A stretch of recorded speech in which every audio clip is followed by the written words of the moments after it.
So, yeah, we were talking about vicarious conditioning is when people learn things simply watching someone else respond to stimulus. ठीक है, जैसे कि मैंने अभी एक एग्जांपल दिया लिजर्ट का, वैसे सिमिलरली एक और एग्जांपल है watching someone watching her mother react very badly to stray dogs. The mother had been bitten and had to get rabies shot, so her fear was understandable. Her daughter had never been bitten or attacked, yet developed an irrational and strong fear of all dogs as a result of watching her mother reaction. So similar thing is happening, जैसे lizard वाले case में मैंने बोला similar is happening कि एक लड़की ने अपनी मम्मी को देखा कि वो डॉग से डरती है, तो उसने भी वही चीज अडेप्ट कर ली, इवन दो उसके साथ खुद कोई बुरा एक्सपीरियंस नहीं हुआ था, but yet she learn that. So that's vicarious conditioning and it's different from modelling, because यहाँ पे हम कॉन्सेप्ट ऑफ क्लासिकल कंडीशनिंग की बात कर रहे हैं. हम ये नहीं कह रहे हैं कि देख के सिर्फ वो चीज अडेप्ट कर ली, दे लाइक ये कॉन्टिन्यूसली होता रहा and eventually the person has adapted it. जब तुम मॉडलिंग पढ़ोगे ना तो और अच्छे से ये वाला कॉन्सेप्ट तुम्हें क्लियर हो जाएगा कि डिफरेंस क्या है दोनों के बीच में. So then watching her mother react badly. Okay. Now, advertisers often use certain objects or certain type of people in their ads to generate a specific emotional response in viewers, hoping that emotional response will become associated with their product. ठीक है. So जैसे हम like कुछ soft ads ले ले, like baby Johnson's baby का ad ले ले, सो उसमें there are cute babies and like it develops a good feeling, right? तो लोग उस प्रोडक्ट के साथ एक पॉजिटिव एफर्मेशन एक अटैच कर लेंगे, so they start buying Johnson's baby more. So जितना लाइक एक इमोशनल रिस्पॉन्स ट्रिगर करते हैं एडवर्टीजमेंट्स के थ्रू लोगों में to help to buy their product.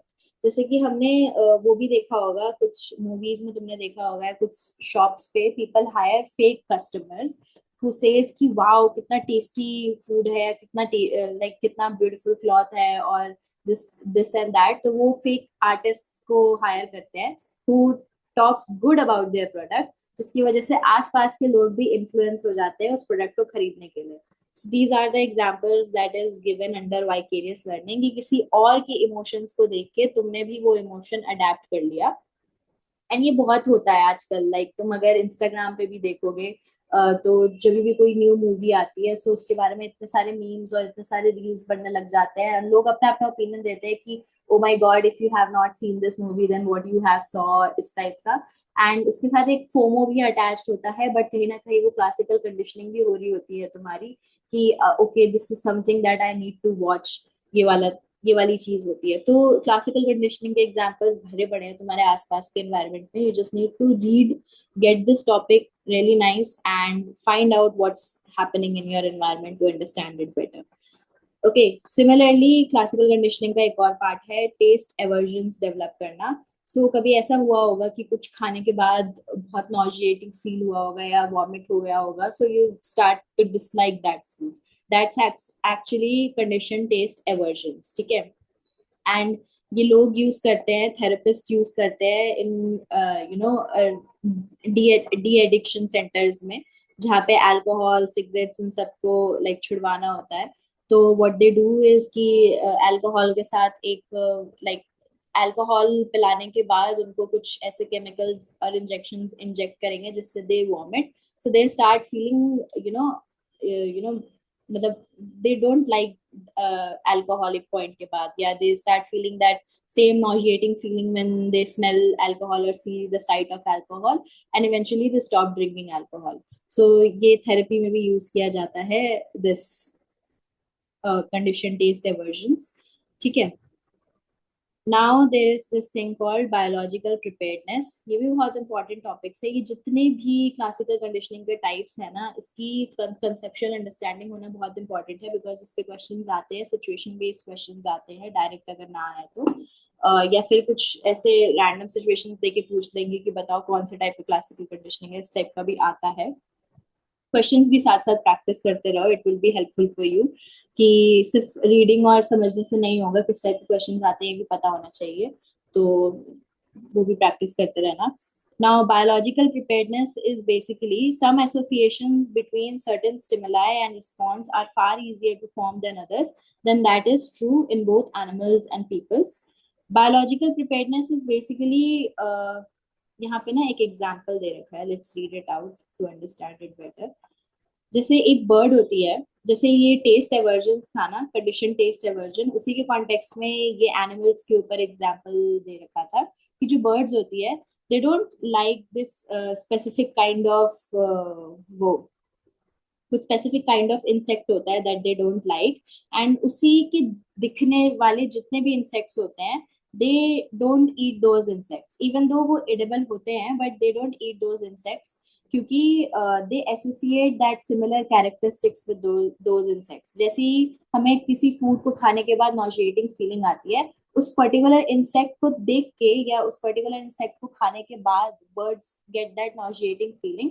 सो उस पर्टिकुलर इंसेक्ट जैसे सिमिलर जितने भी इंसेक्ट्स होते हैं, वो सारे इंसेक्ट्स भी बर्ड्स नहीं खाती हैं, even though they are edible. तो यहाँ पे कॉन्सेप्ट है बायोलॉजिकल प्रिपेयर्डनेस, कि कुछ एसोसिएशंस हम जल्दी सीख जाते हैं. जैसे टेस्ट एवर्जन है, ये भी एक बार उल्टी आ गई उसके बाद कभी वो चीज खाई नहीं. क्लासिकल कंडीशनिंग में तो ऐसा नहीं होता है. क्लासिकल कंडीशनिंग का प्रिंसिपल ही यही है कि बार बार अनकंडीशन स्टिमुलस को कंडीशन स्टिमुलस के साथ पेयर करोगे, तब अनकंडीशन रिस्पॉन्स आएगा, तब कंडीशन रिस्पॉन्स आएगा. बट टेस्ट एवर्जन में एक ही बार में या दो ही बार में ये चीज हो जा रही है, दो ही बार में classical conditioning is happening. Similarly biological preparedness में भी दिस इज हैपनिंग, एक दो बार में ही दिस इज हैपनिंग, और they are born with that trait कि हाँ ये वाला इंसेक्ट खाना ही नहीं है, और they are feeling nauseated with that thing.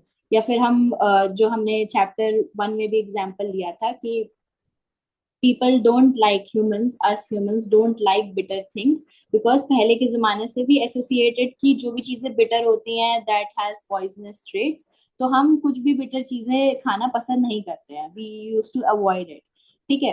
तो ये चीज है बायोलॉजिकल प्रिपेयर्डनेस की evolutionary perspective, evolutionary predispositions की वजह से कुछ चीजें हम बहुत जल्दी सीख जाते हैं, हम बहुत जल्दी लर्न कर लेते हैं, बिकॉज उसके साथ survival instincts are attached. So that's biological preparedness. Some associations are learned faster due to evolutionary predispositions. इतनी डेफिनेशन काफी है इस पॉइंट को समझने के लिए. इसी डेफिनेशन के अराउंड में ही इससे कुछ क्वेश्चन आएगा, तो इसको लिख लो. If you have pen and pencil, write this down. Some associations are learned faster due to evolutionary predispositions. ठीक है. While mammals are biologically prepared to associate taste with illness, birds are biologically prepared to associate visual characteristics with illness. ठीक है.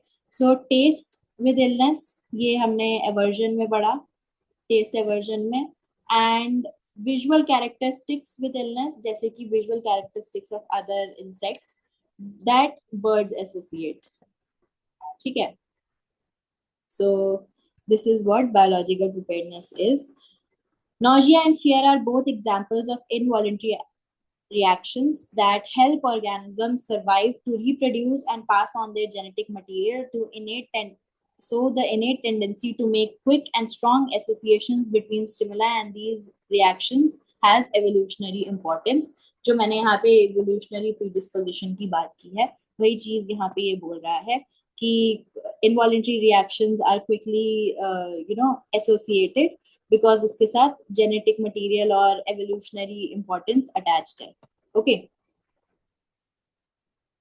So when objects are not typically dangerous, it turns out to be very difficult to condition a fear of those objects. तो यहाँ पे एक experiment बताया गया कि कुछ मंकीज को एक क्रोकोडाइल का टॉय दिया गया, एंड उनको दिखाया गया कि जो दूसरे मतलब टीवी पे दिखाया गया कि उस टॉय से दूसरे मंकीज डर रहे हैं, तो वो जो मंकीज है वो भी उस टॉय से डरना शुरू कर दिया, बिकॉज वो क्रोकोडाइल का था, and they know crocodile is a predator species and crocodile might eat them. So conditioning a fear response with something that has a fearful value is easier. Okay. But conditioning a fearful response to a rose or a flower or a normal rabbit, जिससे monkeys को डरने की कोई जरूरत नहीं है, उसके साथ fear response condition करना difficult था. So लो फिर से वो हो गया. Yeah. So उस एग्जाम्पल में यही चीज थी कि fear response condition करना is easier with the things that have survival, you know, component attached to it. Sorry to disturb. I wanted to ask one question. बोलो बोलो. Is it somehow related with generalization? It can be, yes, it is very much related to generalization because उन्होंने एक stimulus को similar stimulus पे भी generalise कर दिया है. बायोलॉजिकल प्रिपेयर्डनेस जनरलाइजेशन से रिलेटेड है, बट अदर जो एक्सपेरिमेंट्स हैं मंकी का जो मैंने अभी बताया, that's not related to generalisation. Yeah, okay. ठीक है, and it's really good that you are trying to form associations. This is how you learn. Okay. So, so this was about the monkey का example. Then there is drug dependency. So drug dependency भी ऐसे ही create होती है धीरे धीरे. We condition ourselves to expect more and more drug, and जब वो चीज नहीं मिलती है, then our body does not behave in the normal way as it's supposed to, because अब उसको आदत पड़ गई है उस drug की, right? तो जो उसका normal equilibrium है वहां तक आने में दिक्कत होती है, and that is how drug dependency could be explained through classical conditioning. It conditions our body to produce higher effects of drug, and body can't function normally without drugs. ठीक है, इस पैराग्राफ को पढ़ लेना, इसमें ज्यादा कुछ है नहीं. It's just another example of classical conditioning. यहाँ पे questions है, इसको भी कर लेना while you read the chapter on your own. And then now we talk about operant conditioning. So classical conditioning was all about involuntary actions, and operant conditioning is going to be about voluntary actions. Okay, how to make someone learn voluntary actions or make someone behave in the way we want. Okay. So now यहाँ पे हम बात करेंगे जो ये voluntary actions learning की बात start हुई या ऑपरेंट कंडीशनिंग की बात स्टार्ट हुई, ये स्टार्ट की थी थॉर्नडाइक ने. ठीक है. सो बीएस स्किनर से पहले थॉर्नडाइक ने, एडवर्ड एल थॉर्नडाइक, ठीक है, इन्होंने अपना एक थ्योरी दिया लॉ ऑफ इफेक्ट का, जिसमें इन्होंने ये बोला कि कोई भी एक्शन से अगर एक डिजायरेबल कॉन्सिक्वेंस प्रोड्यूस हो रहा है तो वो एक्शन बार बार होगा, और कोई भी एक्शन से अगर अनडिजायरेबल कॉन्सिक्वेंस प्रोड्यूस हो रहा है तो वो एक्शन बार बार नहीं होगा. जैसे कि अगर मुझे पता है कि अगर एक फ्रेंड के साथ प्लान बनाने पे वो कैंसिल कर देती है तो मैं अगली बार उसके साथ प्लान नहीं बनाऊंगी, और मुझे पता है एक फ्रेंड के साथ प्लान बनाने पे वो मेरे साथ चलती है तो मैं उसके साथ प्लान्स बार बार बनाऊंगी. सो ये बहुत सिंपल लॉ ऑफ इफेक्ट बताया था एडवर्ड एल थॉर्नडाइक ने, जिसको थ्योरी में कन्वर्ट किया था बीएस स्किनर ने. लाइक इसको और ज्यादा अच्छे से एलैबोरेट किया था बीएस स्किनर ने. So B.S. Skinner is the founder of operant conditioning. Thorndike is not the founder of operant conditioning. He just stated the law of effect. ठीक है, you need to make this thing clear in your head. Exam में अगर कुछ भी question आएगा who gave operant conditioning तो confuse मत होना. इवान पैवलो ने क्लासिकल कंडीशनिंग दी है, बीएस स्किनर ने ऑपरेंट कंडीशनिंग दी है, एंड लॉ ऑफ इफेक्ट जिससे ऑपरेंट कंडीशनिंग आया है वो थॉर्नडाइक ने दिया है. जैसे कि हमने चैप्टर 1 में भी बात किया था कि जो स्ट्रक्चरलिज्म स्कूल है वो टिकनर ने दिया है, बट उसकी जो फाउंडेशंस है, उसका जो भी थ्योरी था, जनरल एक्सप्लेनेशन थी, वो विल्हेम वुंडेट ने दिया था. ठीक है, so it's similar to that. So इसमें यही चीज है जो मैंने तुम लोग को बता दी. If an action is followed by pleasurable consequences, it will tend to repeat. If an action is followed by unpleasant consequences, it will not be repeated. In the case of cat in the box pushing. अच्छा okay, तो यहाँ पे ना इन्होंने एक experiment किया था. इस एक्सपेरिमेंट में बेसिकली ये था कि एक कैट होती है, उसको एक बॉक्स में डाल दिया जाता है, और इस बॉक्स में एक छोटा सा लिवर होता है जिसको पुश करने पे ही वो बाहर आ सकती है. एंड वो कैट बहुत हंग्री होती है, एंड बाहर खाना रखा होता है, and of course the cat can smell the food, but cat can is not able to get out of that box. So cat tries to escape. वो अपने आप को बॉक्स के थ्रू रब करती है, उसको धक्का मारती है, निकलने की कोशिश करती है, पर निकल नहीं पाती है, and eventually she finds out that liver, and उस लिवर को दबा के वो बाहर निकल जाती है. तो जैसे ही लाइक पहली बार तो ये हुआ तो she could not understand, the cat could not understand, but जैसे जैसे ये प्रोसेस को रिपीट करते गए गए वैसे वैसे she found that lever faster and got out of the box faster, और उस लेवर की पोजीशन भी बार बार चेंज कर दी गई थी इन एक्सपेरिमेंट टू अंडरस्टैंड कि लाइक द कैट नोज कि लेवर पुश करने से ही बाहर जाती हूँ, इट्स नॉट लाइक कि यू नो बार बार उसको चेंज कर लाइक उसकी पोजीशन चेंज कर दी जाती थी। So this was this experiment, तो इससे यही पता चला कि लिवर पुश करना was a action which produces a desirable consequence, that is getting the food. So EL Thorndike का यही, sorry, Edward Thorndike, EL Thorndike same बात है, एडवर्ड थॉर्नडाइक का यही एक्सपेरिमेंट था लॉ ऑफ इफेक्ट थ्योरी बनाने का। सो जितने भी ये हैं थ्योरिस्ट हैं, इन्होंने कौन कौन सा एक्सपेरिमेंट दिया है इसको भी याद रखना इंपॉर्टेंट है, इसके कॉन्टेक्स्ट में भी क्वेश्चंस पूछ सकते हैं। क्वेश्चंस ना भी आए इसके कॉन्टेक्स्ट में तो तुम आगे जाके मास्टर्स में अपने जो एग्जाम्स दोगे उसमें काम आएगा। लाइक आई ऑलवेज टेल कि जो सीयूईटी पीजी का ये सीयूईटी पीजी है, इसमें तुम्हें मास्टर्स लेवल की पढ़ाई करके नहीं जानी होती है, इसमें तुम्हें अपने सिर्फ बेसिक्स क्लियर करने होते हैं, ताकि this exam is just to check you are eligible for masters, मतलब तुम्हारा बेस नॉलेज इतना क्लियर है जिसके ऊपर मास्टर्स की पढ़ाई तुम कर सकते हो। सम लाइक फोमो के चक्कर में बहुत सारी बुक्स पढ़ने लगते हैं, बहुत सारा कंटेंट पढ़ने लगते हैं और इसमें बहुत ज्यादा एंजाइटी क्रिएट हो जाती है एंड बेसिक्स छोड़ देते हैं बच्चे, लाइक इन डेप्थ और हैवी इंफॉर्मेशन ज्यादा पढ़ने लगते हैं बेसिक्स छोड़ के, जिसकी वजह से मेन प्रॉब्लम होती है, जिसकी वजह से like people who can score good scores still score bad because basics पे ज्यादा ध्यान नहीं देते। तो इसीलिए अपने बेसिक्स पहले क्लियर करो, सिसिलियनली वो 3-4 बार पढ़ लो, अच्छे से खत्म कर लो और उसके बाद किसी और बुक के बारे में सोचना। ठीक है, this was about law of effect. Then BF Skinner ने इसको ऑपरेंट कंडीशनिंग में टर्न किया and BF Skinner also took responsibility of like behaviourism को आगे बढ़ाने का after Watson. John B Watson ने बिहेवियरिज्म पायनियर किया, उसको फेमस किया, और उसके बाद बीएफ स्किनर ने टुक ओवर किया। ठीक है, he assumed the leadership of the field after John Watson. He was even more determined than Watson than psychologists should study only measurable observable behavior. ठीक है, वो जॉन वॉटसन से ज्यादा ही enthusiast था साइकोलॉजी को लेके।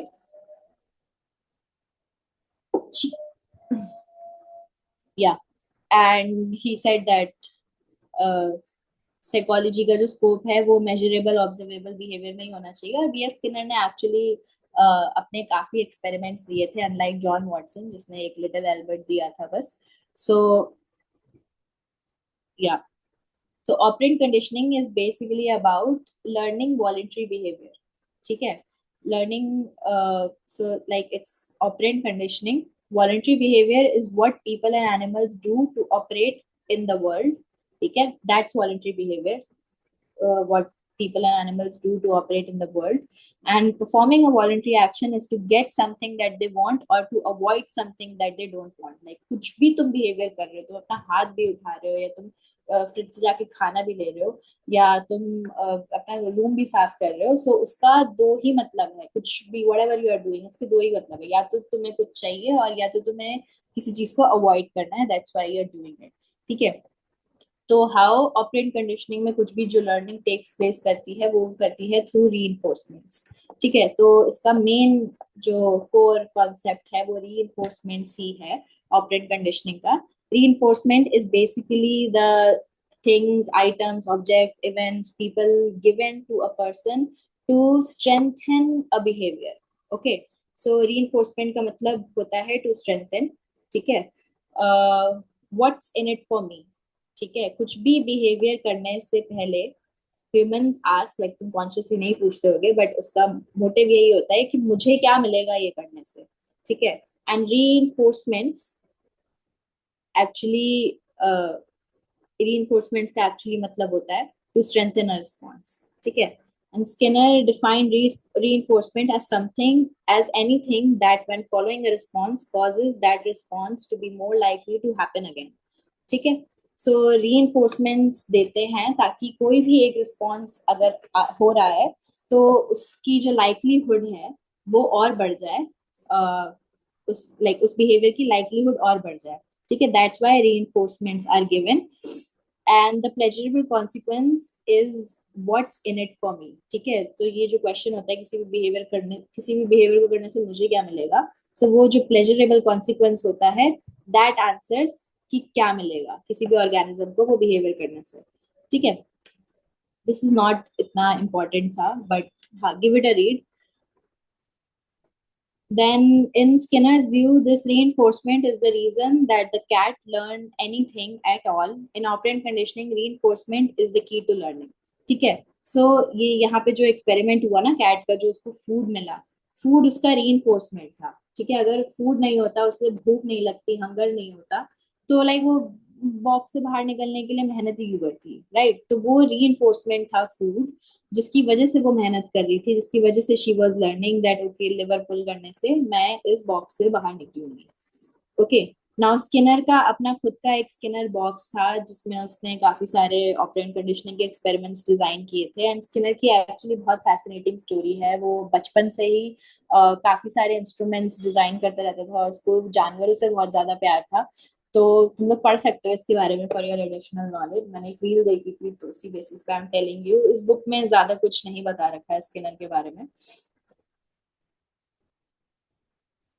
एंड ये फिर से लोड हो गया। इसके बाद रीइंफोर्समेंट के टाइप्स हैं इसमें, positive reinforcement and negative reinforcement. Now usually ये कॉन्सेप्ट बहुत कंफ्यूजिंग लगता है बहुत लोगों को, एंड गलत ही लाइक समझ लेते हैं इस कॉन्सेप्ट को। बट इस कॉन्सेप्ट की क्लैरिटी होना बहुत इंपॉर्टेंट है, क्योंकि गारंटीड नेगेटिव पॉजिटिव रीइंफोर्समेंट में से एक क्वेश्चन आएगा ही आएगा, हमेशा आता है। बस मुझे पेज ढूंढना, तो कहाँ चला गया पता नहीं।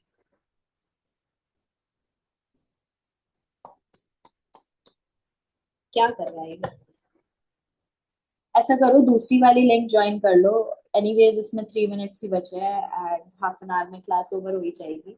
Just join the other link, उस पे स्टार्ट करते हैं।